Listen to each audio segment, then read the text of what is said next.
Se você quer entender um pouco sobre carreira acadêmica, saber o que é iniciação científica e entender um pouco sobre o que é mestrado, esse vídeo é para você.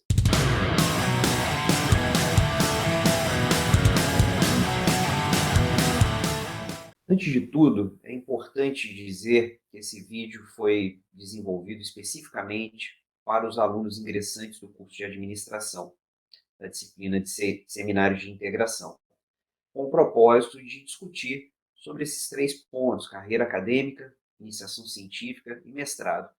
Mas se você tem interesse por qualquer um desses pontos, nada impede que você assista o vídeo até o final. Bom, deixe eu me apresentar. Meu nome é Márcio Abdala, eu sou professor permanente do mestrado profissional em administração. Atualmente coordeno o mestrado, sou professor permanente da UF desde 2010. Minha formação toda ela foi trilhada dentro do campo de administração. Tem alguns destaques na carreira que eu gosto de chamar a atenção. Fui membro do comitê científico da ANPAD, da área de estratégia em organizações, entre 2018 e 2020, um mandato. Eu sou ex-editor-chefe e fundador da revista de administração Sociedade e Inovação, a RASE, e no período de 2015 a 2019, também um mandato. Atualmente sou diretor científico do Congresso de Administração, Sociedade e Inovação, o CASE, desde 2015, e sou um dos autores do livro Administração Estratégica da Teoria Prática no Brasil. Entre as minhas áreas de interesse, eu gosto de destacar o campo de estratégias de mercado e de não mercado, atividade política corporativa, opção decolonial, transmodernidade, análise crítica do discurso, além de metodologias qualitativas de pesquisa. Para entender um pouco sobre a carreira acadêmica, eu acho super importante sinalizar o que um professor da academia faz.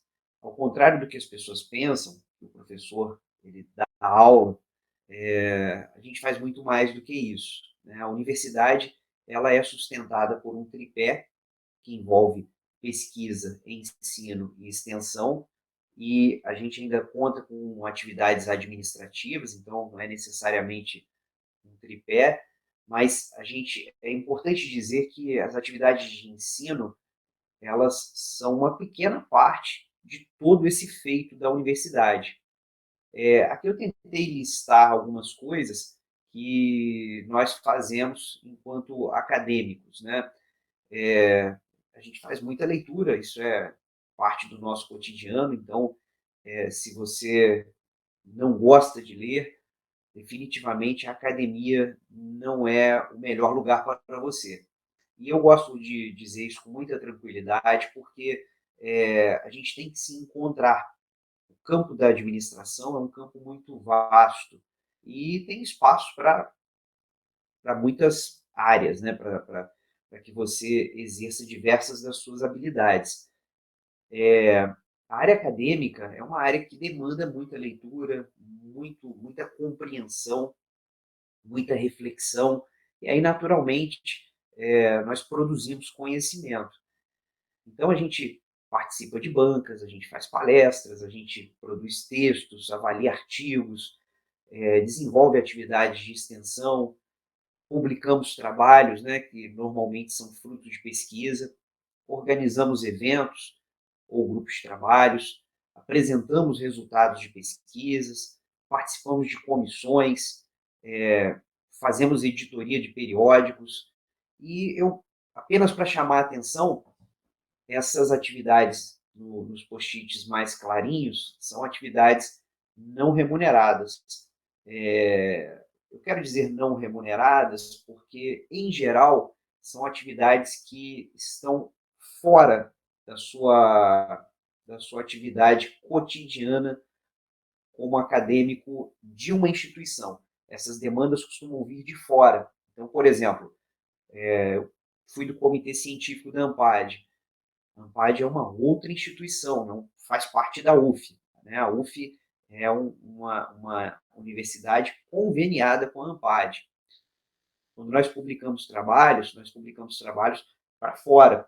E não raro nós pagamos para participar dos congressos científicos. Então, é importante pontuar que essas atividades, elas, em tese, não são diretamente remuneradas. Já esses post-its com uma cor intermediária são atividades que, ora, são remuneradas, ora não são, dependendo de cada situação. Então, envolvem aí orientações das mais diversas naturezas, né, de projetos, de dissertações, teses, trabalhos finais, pesquisas, iniciação científica, produções técnicas, como relatórios de consultoria, relatórios conclusivos, as aulas, tem aulas que você é diretamente remunerado, mas tem aula que você faz e não é, né? A gente, às vezes, é convidado para fazer uma aula em uma outra instituição, e isso faz parte do que a gente chama de capital prestígio. E participação em projetos, às vezes são remunerados, às vezes não. Já esses post-its mais escuros, que estão no canto da sua tela, canto direito, referem-se às atividades efetivamente remuneradas, que são as aulas, são consultorias, atividades técnicas. Essa figura ela é muito mais ilustrativa do que qualquer coisa, e a intenção dela é mostrar que uma parte muito expressiva do que se faz não é diretamente remunerado, mas é essencial para o seu crescimento acadêmico. Sobre o mestrado é uma continuação dos estudos. A título de ilustração, é importante dizer que o mestrado é uma pós-graduação. E as pessoas costumam perguntar bastante, para eu entrar no mestrado, como é que funciona? Eu preciso fazer uma especialização, um MBA? É importante a gente entender exatamente o que é cada curso. A especialização e os MBAs é o que a gente chama de pós-graduação lato sensu. Significa que ela possui uma carga horária menor, em torno de 300, 360 horas, 400 horas, e essa palavra lato significa que é uma pós-graduação que tem o objetivo de se aprofundar, mas de forma lato, de forma aberta no campo. O mestrado e o doutorado são o que chamamos de pós-graduações stricto sensu. O que seria uma pós-graduação stricto sensu? São as pós-graduações que envolvem um aperfeiçoamento mais estrito, estreito. O mestrado, assim como o doutorado, visam um aprofundamento muito grande em um assunto bem delimitado. Diferente da pós-graduação lato sensu, que normalmente você vai ter um panorama, uma visão mais generalista de todo o campo. E o mestrado, para que você ingresse no mestrado, em geral, você precisa ter, um dos principais requisitos é que você tenha graduação. Você não precisa fazer uma especialização ou um MBA para ir para o mestrado. Na verdade, os editais é que vão reger essa relação, mas, em geral, com a graduação e cumprindo requisitos adicionais, já são suficientes para que você ingresse num curso de mestrado. Para o curso de doutorado, depende do edital. Tem editais que exigem que o candidato tenha mestrado, e alguns editais que a gente pode chamar de editais mais modernos não tem essa exigência. O que eu quero dizer é que você poderia entrar direto num doutorado saindo da graduação. Apesar de sedutora essa ideia, eu digo que não é uma questão, uma construção muito simples. Um doutorado exige uma maturidade acadêmica e científica muito grande. Então, esse salto da graduação direto para o doutorado só é recomendável em casos muito particulares. Essa figurinha que a gente colocou aí na tela para vocês é uma figura que ilustra, em parte, o que a gente faz no programa profissional. O mestrado, assim como o doutorado, constituem o que nós chamamos de programa de pós-graduação. E hoje, no Brasil, nós temos programas de pós-graduação acadêmicos e programas de pós-graduação profissionais. Qual é a diferença? A diferença básica entre esses programas, essas linhas de formação, é que o programa acadêmico destina-se especificamente a uma investigação mais científica e pura, ao passo que os programas profissionais destinam-se a investigações mais aplicadas, sem perder a cientificidade. No fundo, são bastante parecidos. O que ocorre no programa profissional, no nosso caso, o mestrado profissional em administração, nós temos basicamente três perfis de ingressantes. Nós temos um perfil de praticante, que são aquelas pessoas que têm larga experiência no campo, como praticantes, gerentes, gestores, empreendedores, trabalhadores da indústria, da área de serviços. Nós temos, no outro extremo, um perfil bem acadêmico, que são candidatos que saem dos cursos de graduação, às vezes pós-graduação lato sensu, passaram por uma iniciação científica, têm uma construção mais acadêmica, já publicaram trabalho com os orientadores, já participaram de eventos científicos. E nós temos um perfil que é híbrido. E o que nós fazemos ao longo do curso é embaralhar um pouco isso. A gente aproveita um pouco das experiências práticas, das experiências profissionais, e aliamos as experiências acadêmicas. No final das contas, o nosso propósito é formar profissionais que tenham um profundo conhecimento científico, mas que esse conhecimento científico ele possa ser aplicado para resolver problemas práticos. E é um grande equívoco acreditar que um aluno de mestrado profissional não vá produzir textos. Nós precisamos produzir textos de qualidade, com cientificidade.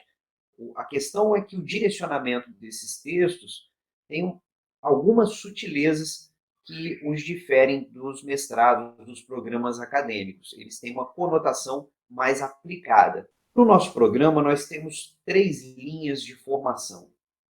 Isso não significa dizer que o aluno tenha que escolher especificamente uma e que ele não vá passar pelas outras. Na prática, vocês vão entender mais adiante, existe um ciclo de disciplinas básicas e um ciclo de disciplinas optativas. Essas disciplinas optativas são disciplinas com um caráter mais formativo. E dependendo da área de atuação que você pretende se especializar, da área de atuação do seu orientador ou orientadora, você vai cursar disciplinas mais alinhadas a cada uma dessas linhas de atuação. Então, nós temos uma primeira linha de atuação, que é a linha de estratégia, governo e desenvolvimento, que envolve o campo das públicas, que envolve uma parte híbrida entre mercado e governo e também sociedade. Nós temos uma linha de atuação 2, que é a administração de operações, suporte logístico integrado, pessoal que tem mais vocação para a área industrial, administração da produção, logística, essa é uma área mais indicada. O pessoal que gosta mais de exatas também é uma área que alinha-se mais com esse perfil. E temos uma linha de atuação 3, que é chamada de competitividade, inovação e empreendedorismo. Nós temos aí basicamente 2 grandes grupos, né? Um grupo que atua mais com empreendedorismo e um grupo que atua mais com inovação, mas essas coisas conversam. Quanto à estrutura do curso, eu já havia dito antes, hoje nós atuamos com um modelo de seleção que envolve também formação. O nosso processo seletivo ele é dividido em 2 partes. Nós temos uma primeira parte que envolve nota de teste ANPAD, avaliação de currículo, que envolve a parte acadêmica e experiência profissional, e envolve uma segunda parte que diz respeito ao curso de formação básica, que aqui nos slides vem com a sigla CFB. Esse curso de formação básica, ele nos permite selecionar os alunos a partir da oferta de 4 disciplinas, sendo 3 obrigatórias e uma optativa, e permite que o aluno conheça por dentro o programa de mestrado sem necessariamente que eles tenha ingressado nesse programa.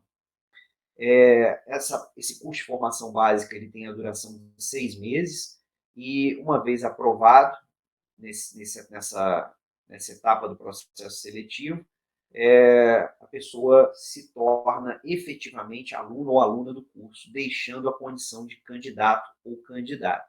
Uma vez discente, o aluno ainda terá um período de disciplinas, normalmente com uma disciplina obrigatória e mais 3 optativas no mínimo, podendo cursar outras caso haja interesse.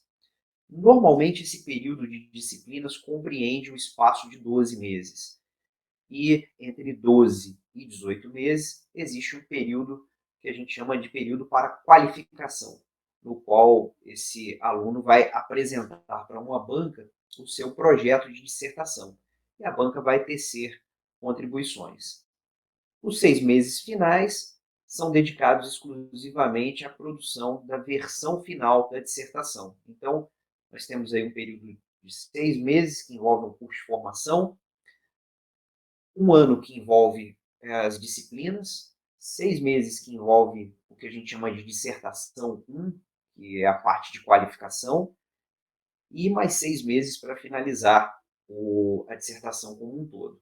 Esse período, esse prazo, logicamente, é um prazo máximo, né, de 24 meses, mais 6 meses de seleção, e, naturalmente, a gente sempre deseja que esses prazos sejam reduzidos. O formato das aulas, elas são presenciais, normalmente à noite, e às vezes aos sábados, com a média de 2 disciplinas ocorrendo concomitantemente. É possível cursar uma, é possível cursar 3, isso normalmente fica a cargo do aluno em conjunto com o orientador ou orientadora, mas a gente recomenda sempre que essa média de 2 disciplinas seja uma média salutar, na medida que se consegue avançar dentro dos prazos sem que haja uma sobrecarga.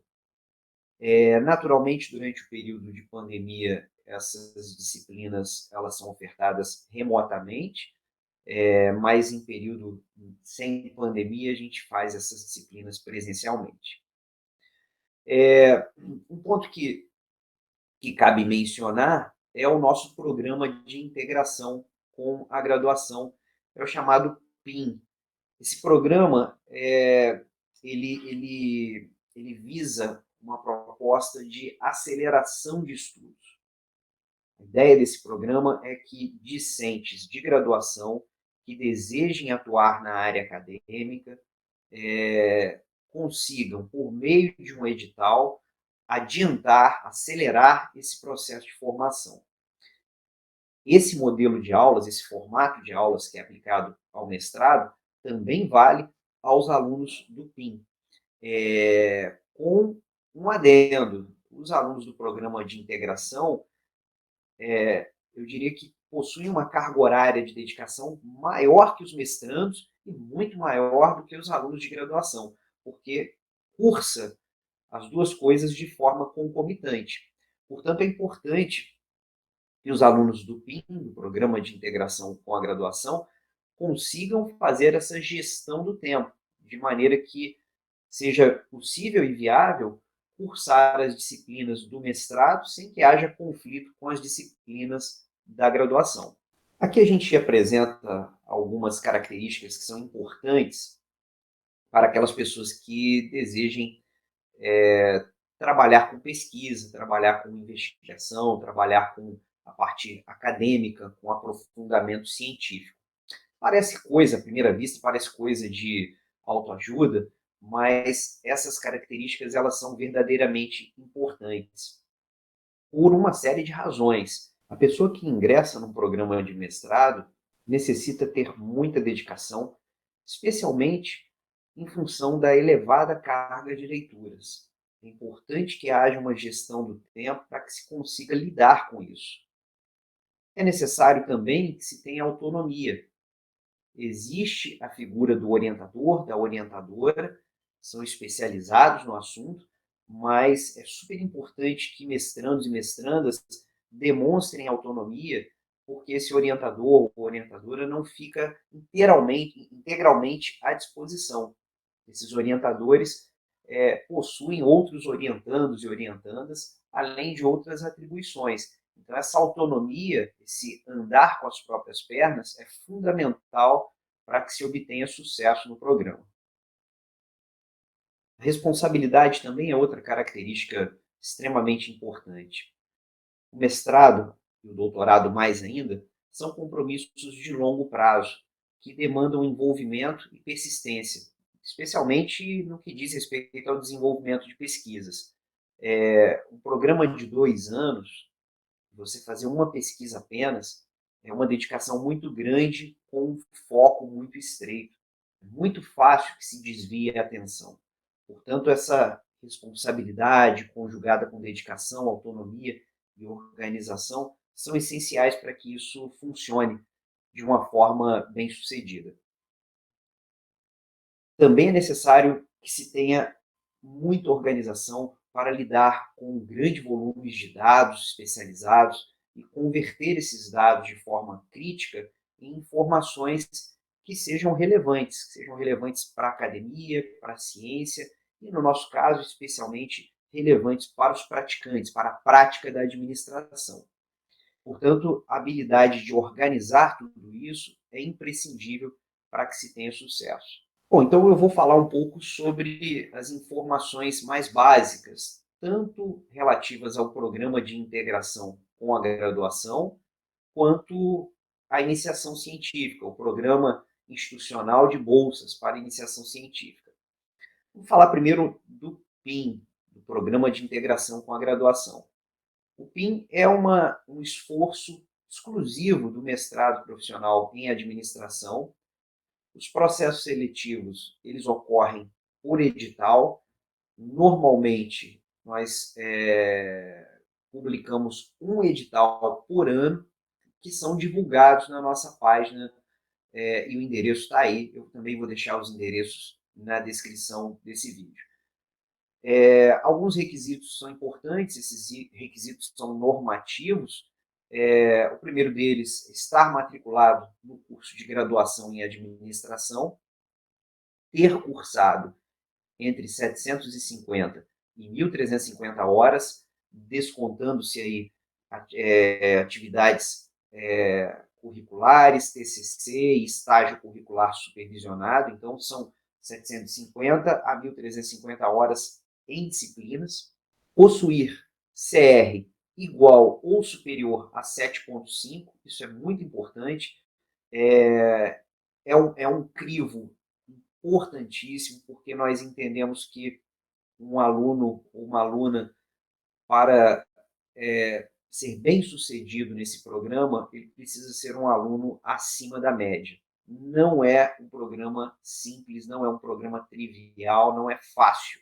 Portanto, nós precisamos de ter pessoas que estejam um pouco acima da média.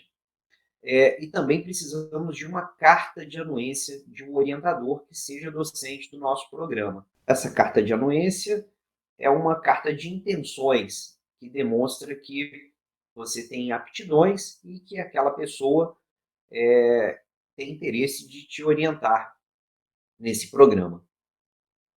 E já o PIBIC, o Programa de Iniciação Científica, esses processos seletivos ocorrem também anualmente por meio de edital divulgado na página da UF. É um programa institucional. Cabe mencionar que existem outros editais de iniciação científica que são fomentados por agências de fomento, a exemplo da FAPERJ, que tem editais de iniciação científica também anualmente.